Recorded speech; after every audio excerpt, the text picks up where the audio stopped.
Patayin niyo ako kung hindi na makuha ng amo mo yung pera. Bigay mo ba ang seed frame? Hindi mo nang makikitang buhay ang anak mo! Masayang tumawag si Samuel sa nanay niya para ipaalam na nahanap na si King at may tatawag na pulis sa kanya. Sabay aalis na sana ito ng simbahan nang saktong dumating naman si Father Jerry na hinahanap niya. Agad niya itong namukaan kaya tinawag niya ito at agad siyang nakilala ng Father na anak siya ni Mike Trinidad at nag-iwan siya ng larawan ni Samuel sa kanya na matagal na itong hinihintay dahil may binilin siya sa kanya na ibibigay niya mismo kay Samuel.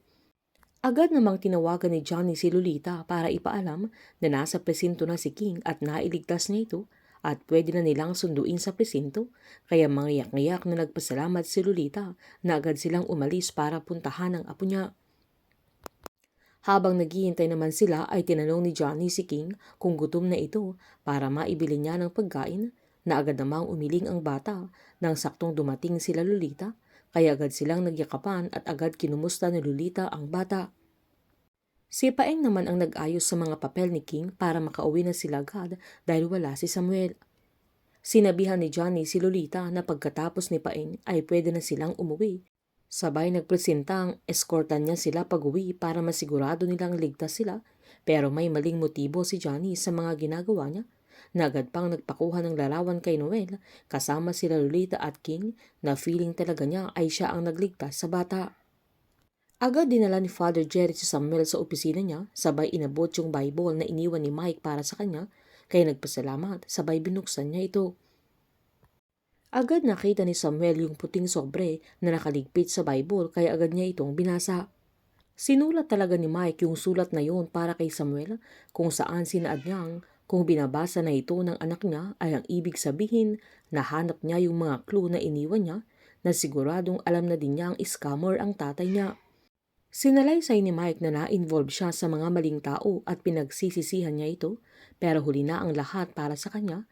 Sabay humingi ito ng tawad kung sakaling nagulo ng balitang yun ang buhay nila ng nanay niya at hindi niya yun sinasadya, na hindi rin niya ginusto na madamay siya, na marami siyang nasaktan, marami sa kanila ay mga ordinaryong tao, mga taong umasa na mapapaunlad niya ang buhay nila at naloko niya ang mga ito.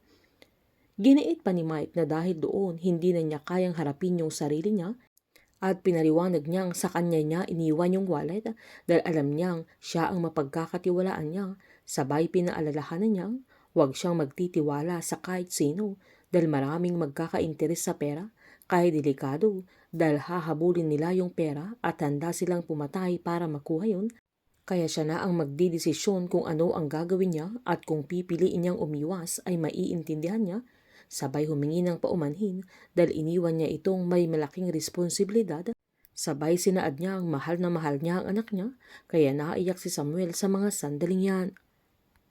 Habang may nag-report naman kay General Diego na nagtatrabaho si Samuel sa Oriental Ridge Estate at nalaman niya na may nakakakita noon kay Mike Trinidad na pumupunta siya sa isang building na pagmamay-ari din ng Oriental Ridge at hindi yun coincidence at yung scam na yayaman tayo ay connected sa Oriental Ridge at bakit nila na-hired si Samuel na natanggal siya sa dati niyang trabaho at naban sa madaming kumpanya, na ang malaking tanong doon ay bakit ang Oriental Ridge ang nag-iisang nagtiwala kay Samuel, kaya tinapik ni General Diego sabay sinabihan niyang mukhang may lead na sila at ipagpatuloy niya.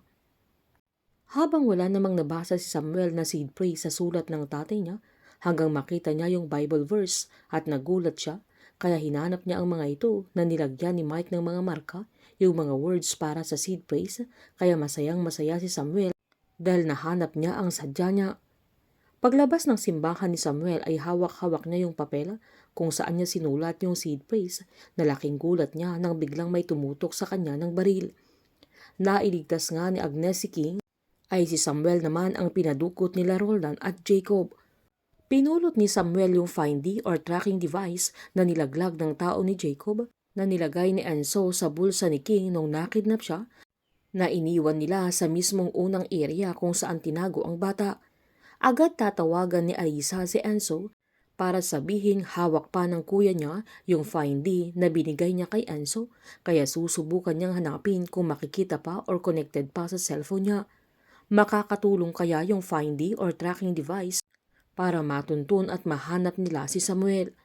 Painit ng painit ang mga tagpo, sabay-sabay po nating subaybayan ang advance episode ng Sins of the Father dito lamang po sa aking channel. Patuloy lamang po manood at mag-likes at mag-subscribe para ma-update po kayo sa mga advance episode. Marami pong salamat.